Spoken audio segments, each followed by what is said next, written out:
kenapa ada benda keton dalam urin? Ya, jadi kayak ini lanjutan dari sini. Kenapa sih di urin seseorang tuh ada ketonnya? Harusnya ada atau enggak sih?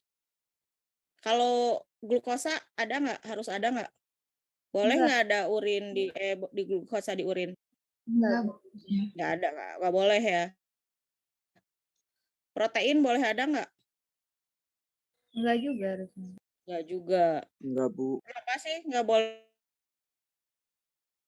ada glukosa dan protein di urin? Menunjukkan apa? Adanya penyakit Kelainan Kelainan di ginjal.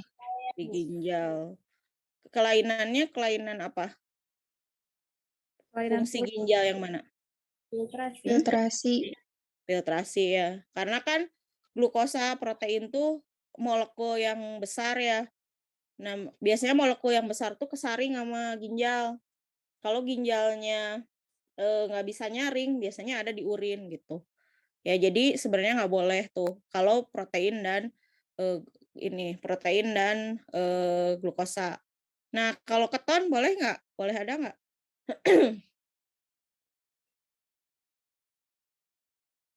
Nggak boleh juga gitu, karena ini menunjukkan adanya kelainan metabolisme.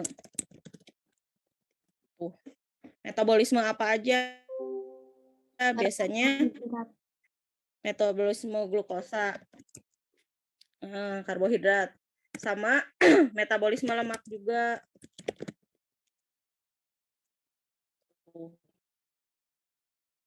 Ya, jadi benda keton ini tuh kayak sampah gitu, sampah energi yang bukan dari glukosa. Biasanya kan kita dapat energi itu dari, kalau mungkin kalian ikut trennya diet gitu. Jadi ada namanya diet keto. Apa sih diet keto teh? Jadi diet keto tuh orang-orang nggak makan karbohidrat sama sekali gitu ya, karena karbohidrat kan sumber kalori yang tinggi. Apa yang dilakukan orang-orang yang diet keto? Dia itu makan selain karbohidrat. Jadi energinya didapat dari mana? Energinya didapat dari protein atau dari lemak gitu. Itu makanya yang disebut dengan diet keto. Nah, karena energinya dapat dari lemak dan protein, ada ininya, ada produk sampingnya. Produk sampingnya adalah keton. Nih, itu. Ya. Jadi kenapa ada benda keton di urin? Alasannya karena penggunaan dari lemak dan protein sebagai sumber energi. Tuh. Jadi hasil metabolisme dari lemak sebenarnya keton itu. Ya, mungkin udah di teorinya Dokter Sri ya. Jadi saya ingatkan lagi, benda keton ini ada kenapa? Karena hasil metabolisme dari lemak sebenarnya nih, dari lemak. Metabolisme dari lemak.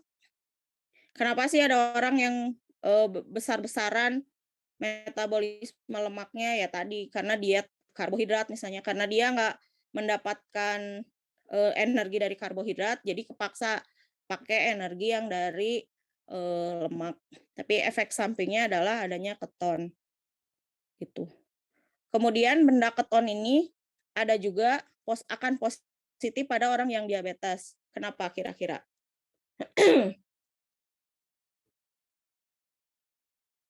Sok dipikir, kenapa di urin orang yang diabetes ketonnya pasti akan positif?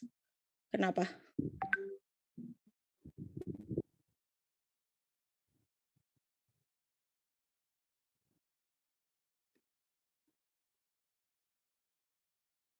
Orang yang diabetes tuh masalahnya apa sih? Insulin, kekurangan Insulinnya nggak bekerja gitu ya. Kalau insulinnya nggak bekerja artinya apa? Karbohidratnya, Bu, Karbohidratnya gimana? Gula darah. Numpuk di mana? nggak bisa diolah sama tubuh, Bu. Nggak bisa diolah sama tubuh. Kan harusnya ya glukosa teh di darah gitu, kemudian dimasukkan ke sel kan. Gitu. Tapi pada orang diabetes, dia tuh glukosanya malah numpuk di darah, di selnya teh nggak ada gitu. Ya itu ya yang diabetes. Nah, sekarang jawab nih, kenapa ada benda keton dalam urin orang yang diabetes? Kira-kira kenapa? Untuk mencukupi kebutuhan energinya, Bu, dari ganti insulin itu. Mm-mm. Ya, jadi orang diabetes, kenapa ada benda keton di urinnya? Karena dia tuh menggunakan energi yang dari lemak. Ya, kenapa dia menggunakan energi yang dari lemak? Ya karena glukosanya tuh aya di sel gitu. Kemana glukosanya? Dia malah numpuk di darah. Ya, jadi gitu. Ya, jadi nanti di ujian mungkin tiba-tiba ada hasilnya teh positif glukosa dan positif juga keton. Itu jangan heran karena ya orang diabetes itu dua-duanya akan positif di eh, apa? Di keton juga gitu. Selain di glukosa ada juga positif di keton. Kayak gitu. Ya, sekali lagi keton itu hasil dari metabolisme lemak. Gitu.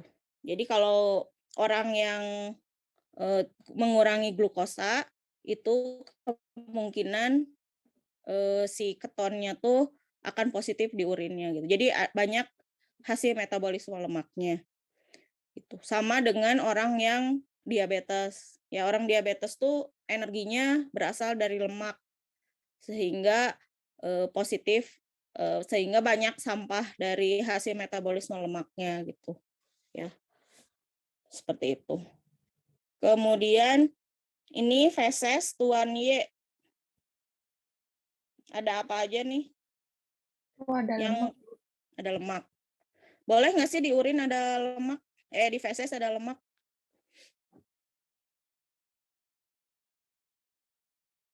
Boleh nggak kira-kira? Atau saya nanya ke kalian deh, kalian habis makan yang berlemak gitu, bakso atau gaji atau makan masakan Padang dan sebagainya pokoknya yang berlemak. Itu teh kira-kira di feses kaliannya jadi lemak juga nggak? Nggak pernah ngeliat feses sendiri ya? Halo? Nggak pernah dilihat, Ibu. Harusnya dilihat, kata saya juga kali-kali dilihat, kalian lihat kondisi kalian hari itu gitu. Ya, jadi sebenarnya pada orang normal itu tidak ada ini nih, tidak akan ada lemak di fesesnya. Kenapa? Kenapa?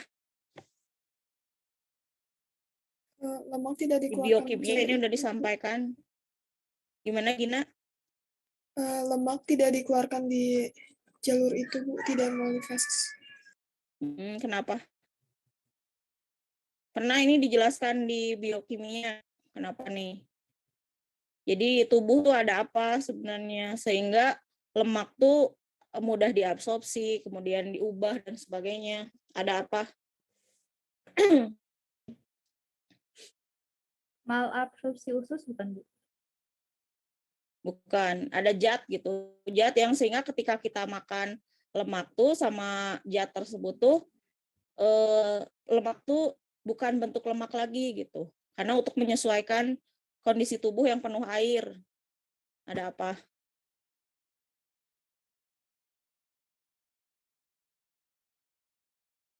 Kalau kalian cuci piring itu pakai apa? Supaya yang berlemak gitu ya. Habis makan bakso yang penuh gaji gitu, terus kalian cuci. Kalau pakai air aja bisa nggak sih? Nggak bisa, Bu. Enggak, Bu. Masih ada lemaknya, Bu. Enggak, Bu. Suka Kenapa? berminyak. Susah. Kenapa dicuci air aja nggak bisa? Masih ada lemaknya.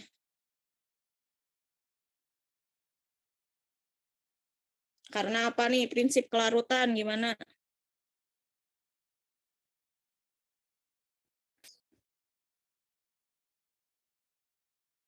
Bisa nggak sih air dicampur dengan feses? Dengan feses, dengan lemak? Enggak, Bu. Nggak Enggak, bisa. Bu. Nggak, Bu. Lemak yang minyak, Kenapa Bu, nggak enggak? bisa bersatu. Ya akan larut, Bu. Sifatnya beda, Bu. Ya, karena sifatnya beda gitu ya. Nah, terus kita ketika makan sumber yang berlemak, itu juga sama ya, tubuh kita teh air semua isinya gitu. Hampir 60% tubuh kita tuh air semua gitu. Nah, ketika kita cuci piring yang penuh lemak, itu kita kalau pakai air aja ternyata masih gitu ya, masih berlemak. Terus kita teh mikir harus pakai apa nih supaya piring kita teh bersih seperti semula tanpa lemak gitu. Berarti kita tambahkan apa? Sabun, cuci piring. Sabun, Bu. Tambahkan sabun. Kenapa sih kita tambahkan sabun? Biar hilang. Biar hilang lemaknya, Biar Bu. hilang. Kenapa ditambahkannya sabun gitu? Karena sabun tuh sebagai apa fungsinya? Zat pelarut mungkin. Melarutkan lemak itu kali. Bu. Sebagai apa? Zat yang kalau kita ngomongin pelarut lemak mah sebenarnya heksan gitu ya, N-heksan, pelarut-pelarut organik gitu, N-heksan, kemudian kloroform gitu. Tapi kalau sabun tuh sebagai apa? Ingat nggak waktu biokimia ada yang namanya emulgator? Lupa ya. Jadi ada zat yang namanya emulgator. Emulgator ini apa? Dia akan membentuk emulsi. Apa emulsi teh? Emulsi itu campuran antara dua zat yang tidak bercampur. Di sini yang tidak bercampur itu siapa? Yaitu minyak dan air. Jadi ada di dunia ini namanya emulgator. Apa fungsinya? Fungsinya tuh membentuk emulsi. Emulsi itu apa? Emulsi itu campuran antara dua zat yang tidak bercampur, yaitu minyak dan air. Gitu. Ya. Contohnya apa? Contohnya sabun tadi. Ketika kita tambahkan sabun ke piring kita yang berminyak, nah itu tuh bisa jadi larut air karena minyaknya bukan lagi nonpolar sifatnya, tapi dia udah jadi emulsi gitu. Ya itu ya. Ini sebenarnya udah sih di biokimia, kalian lupa meren. Nah, terus masalahnya di tubuh kita juga punya nih emulgator. Namanya tuh emulgator di tubuh empedu. Gitu. Jadi empedu akan menghasilkan garam atau asam pedu yang akan mengemulsi lemak atau minyak yang ada di tubuh kita. Gitu. Sehingga apapun produk minyak yang kita makan itu ketika masuk di usus terus ketemu sama empedu, dia tuh bukan tidak bentuknya minyak lagi, tapi sudah jadi emulsi. Sehingga tidak akan ada nih di feses gitu. Jadi kalau misalnya ada lemak di feses ini, artinya ada kelainan di mana? Empedu. Di empedu gitu. Jadi seseorang yang empedunya rusak, empedunya ada gangguan, misalnya ada empedunya dioperasi atau apa, nah pasti di fesesnya banyak ininya, banyak lemaknya ya, karena lemaknya tidak bisa diolah gitu. Padahal orang normal yang dengan empedu yang normal itu semua minyaknya akan diolah, sehingga meskipun kita makan sumber minyak yang tinggi gitu, kalian makan minyak goreng seletter oke, lihat aja fesesnya tidak akan ada minyaknya gitu, karena di tubuh udah diolah dulu jadi emulsi gitu. Oleh siapa? Oleh empedu. Nah, jadi kalau kita lihat feses Tuan Y ini, bisa dipastikan kemungkinan Tuan Y ini ada gangguan di empedunya gitu. Karena kita tahu sendiri empedu itu akan ada garam dan asam pedu gitu yang mengemulsi lemak, sehingga kalau ada di feses berarti artinya empedunya tidak berfungsi dengan baik gitu. Bisa dipahami nggak? Bisa, Bu. Ya, jadi nanti dilihat fesesnya, pas dilihat lah feses saya kunaon aya lemakna, kemungkinan empedunya tuh rusak gitu, ada gangguan di empedunya. Terus kalau di bayi tuh minyaknya banyak juga ya itu juga wajar ya, karena sistem organ empedunya bayi itu belum terlalu baik gitu. Jadi jangan heran kalau misalnya feses bayi banyak lemaknya, karena empedunya emang belum berfungsi dengan baik. Ya kalau bayi, tapi kalau segede kita di feses ada minyaknya, ya itu mah ada kelainan di empedu. Itu. Ada apa lagi ini? Iya, naon ya yang bulat ini? Ini apa? Kelihatan nggak? Halo? Halo? Eritrosit bukan, Bu? Eritrosit. Ya. Kenapa eritrosit? Karena ya bulat terus dia bikonkav kan. Ya, jadi ada lengkungannya gitu. Terus ada apa lagi? Sepertinya ada leukosit dan sebagainya. Terlalu rame ya, feses tuh emang terlalu rame. Kalau sisa karbohidrat mungkin ada nggak di feses? Ada nggak sisa karbohidrat di feses? Ada mungkin, Bu. Karbohidrat di feses ada nggak? Nggak ada juga ya, karena semuanya kalau sistem metabolismenya berjalan, nggak bakal ada karbohidrat di feses karena sudah di metabolisme gitu. Ya, karena karbohidrat tuh di metabolismenya dari awal, dari ludah kita gitu. Ada amilase. Jadi metabolisme karbohidrat tuh justru diawali dari mulut kita gitu. Jadi akan diubah ke bentuk yang paling kecilnya di mulut, dari mulai mulut gitu. Kan kalau yang lain kayak protein, kemudian lemak mah tidak di mulut, tapi dia di lambung, ada yang di lambung, ada yang di usus gitu. Jadi kalau karbohidrat justru dari awal kita ngunyah aja itu udah metabolisme. Ya karena ada enzimnya. Ada enzim amilase di saliva ya. Kalau kita pengen tahu adanya karbohidrat yang ada di feses, nama reaksinya apa? Kalau polisakarida waktu di biokimia ya, nama reaksinya apa sih kalau kita pengen tahu? Iodium. Yodium ya. Ini juga sama, jadi kadang feses dikasih yodium atau lugol namanya. Lugol tuh isinya yodium ya. Itu bisa memberikan hasil positif kalau di fesesnya ada polisakaridanya. Hasilnya gimana warnanya? Jadi biru, Bu, kalau positif. Ya, jadi biru.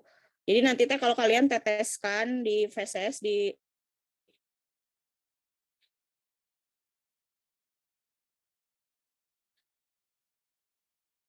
preparatnya,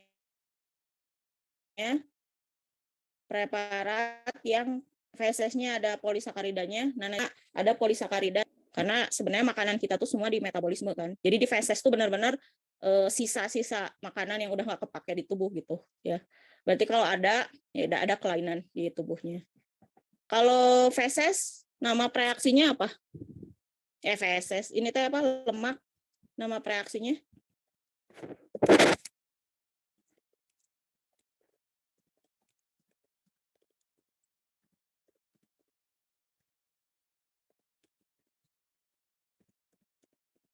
Kalau feses nama reaksinya yaitu sudan 3 atau 4. Nah, nanti kalau diwarnai si lemaknya ini tuh warnanya merah gitu. Ya, jadi kayak merah minyak gitulah. Ya baca bukunya ya, di bukunya sebenarnya udah ada tuh. Itu untuk feses. Selanjutnya ini kalau feses Nyonya X ada apa? Telur cacing. Ada telur cacing. Telur cacing, Telur Bu. cacing apa? Nah, ini telur cacing apa? Askaris, Bu. Askaris bukan. Ascaris lumbricoides. lumbricoides. Udah belajar parasit belum? Parasit Belum, 1. Bu. Belum. Ya nanti di parasit 1 akan lebih kenalan lagi sama telur-telur cacing ya. Ada Ascaris lumbricoides, ada Ankylostoma, ada Trichuris, kemudian ada apa yang suka pantat gatal, anus, lubang anus gatal tuh kremi ya, Oxyuris Gremian, gitu. Bu. Nanti,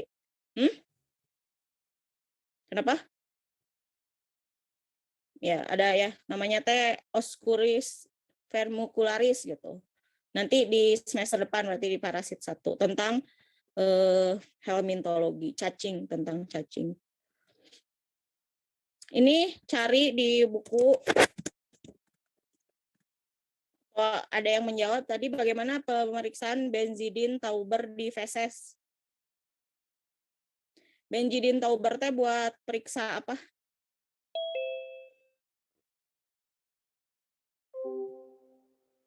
Buat periksa apa tuh benzidin Darah Tauber? samar bukan, Bu? Nah,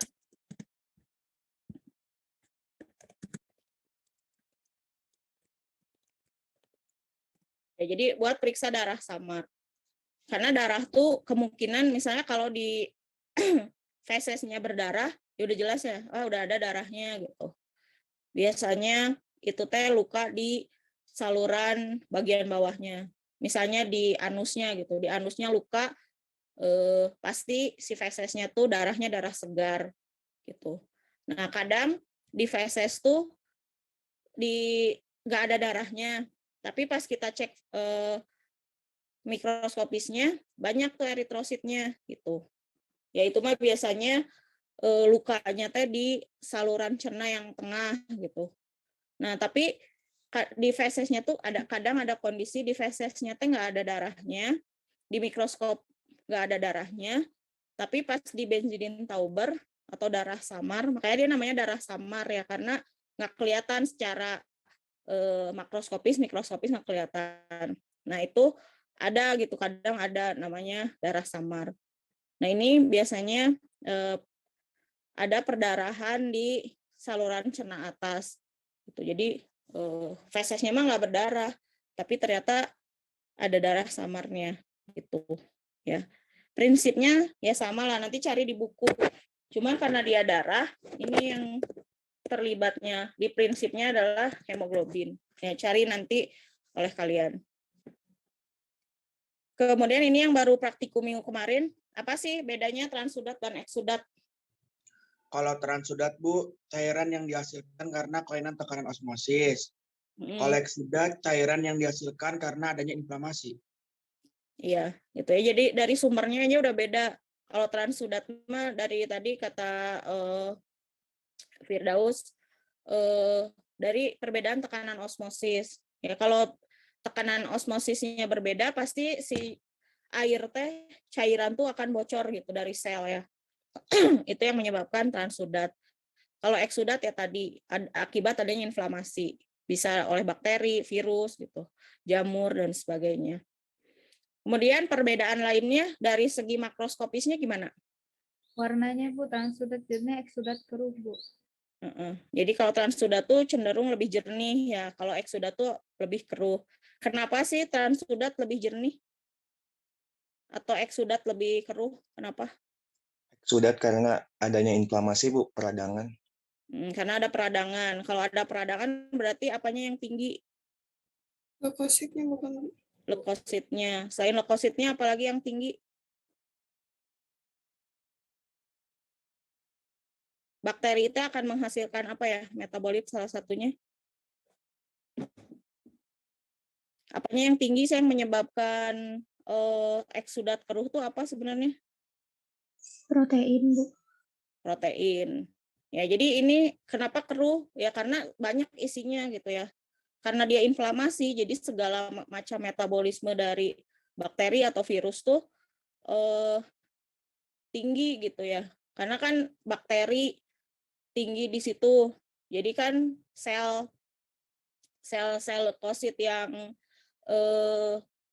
melawan antigen tuh, melawan bakteri itu pada ngumpul ke situ semua gitu. Jadi nanti tuh akan terjadi perang di situlah istilahnya, kalau gampangnya hasil perangnya tuh hasil peperangannya itu akan numpuk di eksudat sehingga lebih keruh gitu karena lebih banyak protein, lebih banyak sel sel leukositnya akan lebih tinggi gitu di eksudat ya.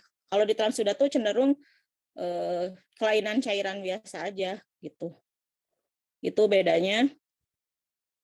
Kemudian ini interpretasi hasil Rifata Nyonya Y. Positif apa negatif? Kalau Rifata tuh gimana? Gampang kan, cuman ditetesin. Terus ini kira-kira positif atau negatif? Minggu lalu kan praktikum ya.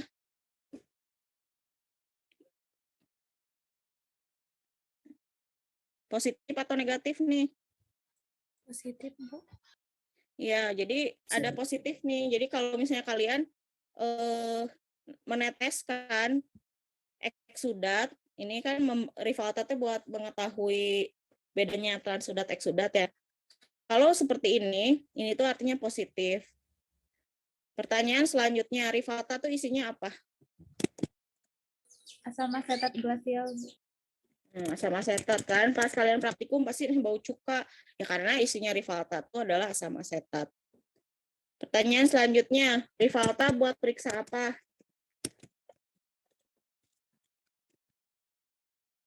Adanya apa? Tadi kan akan positif di eksudat gitu ya. Nah, tadi kita bahas sebelumnya di eksudat teh isinya apa aja sih yang tinggi?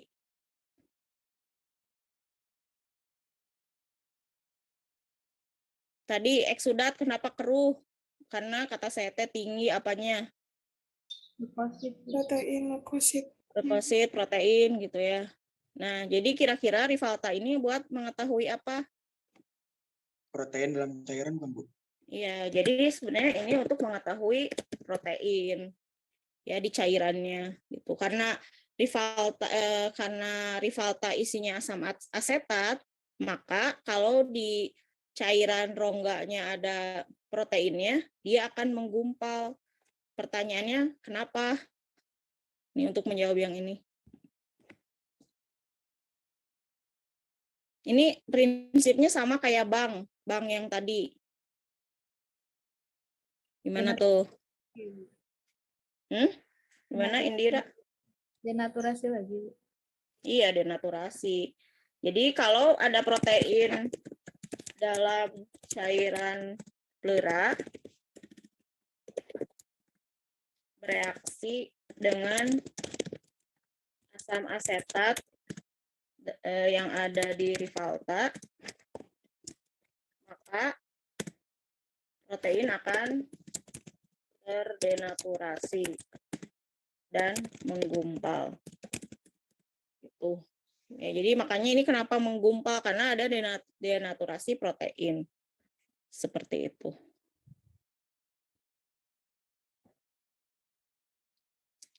Nah, ini ada apa aja nih katanya cairan rongga ini? Ini apa sih?